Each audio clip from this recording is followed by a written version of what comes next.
Mas vamos lá, vamos puxar, aproveitar as efemérides do Chiesa e puxar as efemérides computacionais. E aí eu tenho 3 lançamentos do ano de 81, né? Para quem já era da área, eu estava próximo, né? Se o Júlio Grande estivesse nos vendo aí, ele ia ver algumas coisas, porque ele trabalhou com alguma dessas coisas aqui. Para começar com esse cara da esquerda.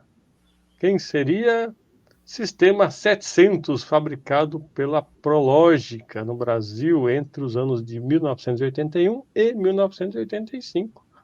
Olha só. Ele é um computador baseado no processador Zilog Z80A de 8 bits e 4 MHz de clock. Na configuração era 64 KB de RAM e 2 unidades de disco flexível de 5 1/4 polegadas, como você pode ver à direita ali, 2 unidades de pezinho, né? E a capacidade de cada 5 1/4 desse é 320 KB, que maravilha, né? Monitor integrado ali no gabinete, de 12 polegadas, resolução de caracteres de 24 linhas por 80 colunas, que maravilha, hein?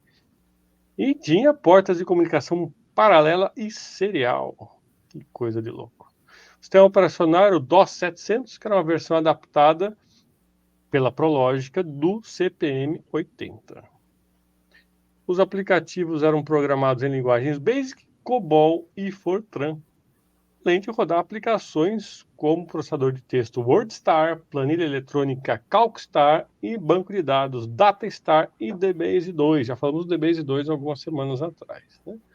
E ele, na verdade, era um clone de um computador americano chamado Intertech Superbrain, que é a foto que está à direita. Então, ele, né, deu uma clonada no design, inclusive, desse cara da direita. Chegou a mexer num desses aí, não da direita, que é americano, né, mas o Prológica aí, chegou a mexer com ele, com alguém aqui? O Marcelo teve um CP500, era parente que o CP500 era um pouquinho... O design era bem parecido, mas acho que era mais quadradão, se eu não me engano, né? Era ângulos mais retos, mas era bem parecido. Eu acho que era menos poderoso que o 700. 81 eu tinha 11 aninhos, cara. A gente não mexeu, não, né? Eu não cheguei a mexer no 700, é mais no 500 mesmo, que nem o Marcelo falou, CP500, mas não trabalhei, foi só curiosidade. Muito bem. Além disso, o que nós tivemos em 81? Nós tivemos também o lançamento do IBM PC. Olha só, esse aí foi um marco, né? Sim, hein? Esse foi um marco todo da computação pessoal, né? Era O conhecido design internamente. dele é bonitinho, né? Hoje, né? Hoje não é muito bonito, não, mas, né, mas marcou época, né? Um trambolhão, né? Mas, né? Era conhecido como modelo 5150 da IBM, mas ficou mais conhecido como IBM PC, e PC significa Personal Computer, né? Computador pessoal. É o primeiro microcomputador dessa linha, e foi base para um padrão de fato, que é o padrão IBM PC compatível, que foi lançado aí por outros fabricantes ao redor do mundo, né, copiando o design, copiando o hardware e software, né? Ele foi oficialmente lançado em 12 de agosto de 1981, sendo criado por uma equipe de engenheiros e designers dirigida por Don Estridge, em Boca Raton, na Flórida, da IBM, né? Bom, o processador dele era um Intel 8088, a gente já falou até dele, né, algumas semanas atrás, né, que foi lançado 8086 e depois, em seguida, foi lançada uma versão mais simplificada, que é justamente 8088, com um clock de 4.77 MHz, capacidade de memória de 16 KB expansíveis a 256 KB, monitor monocromático ou colorido, olha só que lindo, 2 unidades de disco flexível de 5 1/4, parecido, né, com a capacidade do sistema 700, eram 2 unidades também, que cabiam 160 KB por lado do disquete, somando 320 KB por disquete. O HD, né, o disco rígido, era opcional e também vinha com porta serial e paralela.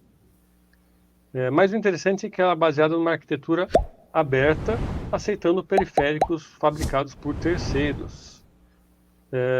E essas especificações desse computador acabaram sendo um padrão para o projeto de vários computadores ao redor do mundo, que acabou expandindo, né, esse conceito de computação pessoal pelo mundo todo.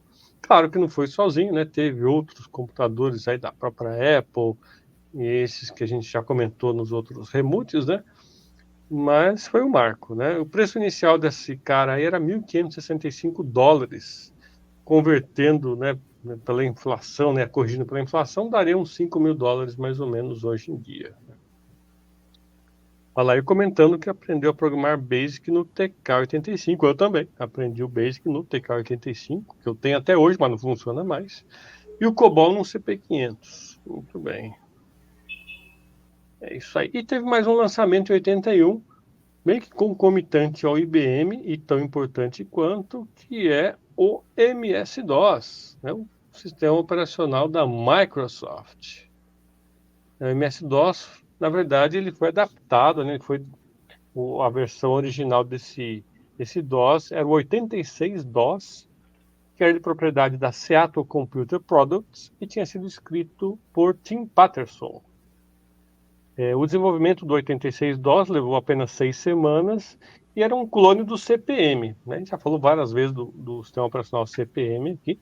Acabamos de falar então que o próprio ProLogic aqui rodava uma versão de CP/M. O CP/M era da Digital Research e esse cara, o Tim Paterson, adaptou o 86-DOS para rodar em processadores 80 e 86, porque o CP/M era para processadores 80, 80 e Z80. E nessa época a Microsoft estava começando, eles precisavam de um sistema operacional para o PC. Eles se comprometeram em fornecer o sistema operacional para o IBM PC, que a gente acabou de falar que foi lançado nesse ano também. E aí o Bill Gates, né, a equipe dele, contratou o Tim Paterson, que tinha desenvolvido o 86-DOS, em maio de 81, e comprou o 86-DOS 1.10 por $75.000 em julho. Eles compraram a licença, né, compraram o copyright, né, do software por $75.000. Aí modificaram ele para virar o MS-DOS. Mas ele manteve o número da versão 1.10. Então o primeiro MS-DOS já foi 1.10. Né?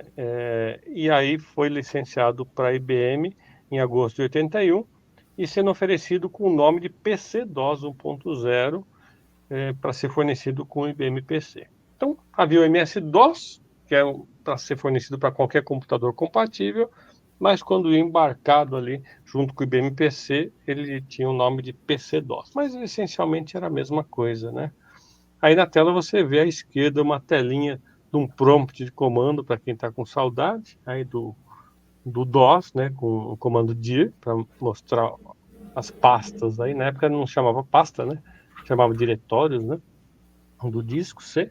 E à direita é um disquete de 360 KB com MS-DOS fornecido com computadores da Compaq. Olha só. Né? Bom, depois do lançamento, no ano seguinte, a Microsoft licenciou o MS-DOS para mais 70 outras empresas.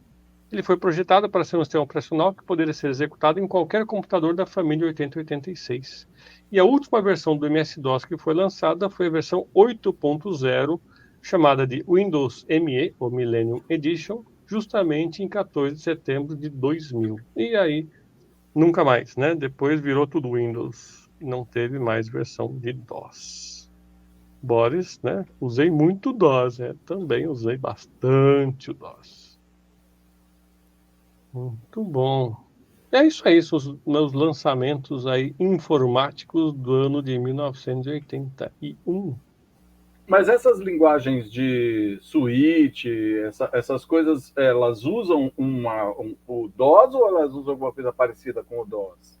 Não, eles usam outro sistema operacional, só que eles têm a linha de comando, né?